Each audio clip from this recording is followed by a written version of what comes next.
لوگ مومن ہونے کا، ولی ہونے کا، کتب ابدال، غوث اوتاد، پتہ نہیں کیا کیا ہونے کے دعوے دار ہوتے ہیں، لیکن اب اس دور کے اندر صرف مسلمان بننا ہی کتنی بڑی سعادت۔ حضور پاک کا فرمان علی شان ہے، مسلمان دوسرے مسلمان کا بھائی ہے، نہ اس پہ ظلم کرتا ہے، نہ اسے بے یار و مددگار چھوڑتا ہے۔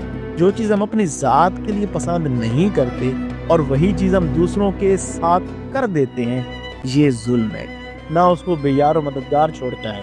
آپ کسی کو بے یار و مددگار نہیں چھوڑیں گے، صرف ہیلپ کو پیسوں سے یا ان چیزوں سے نہیں ہوتی، آپ کی زبان ہلنے سے بھی ہیلپ ہوتی ہے لوگوں کی۔ کچھ نہیں کر سکتے تو یار اس کو دلاسا دے دے، اور نہ اس کی تحقیر کرتا ہے۔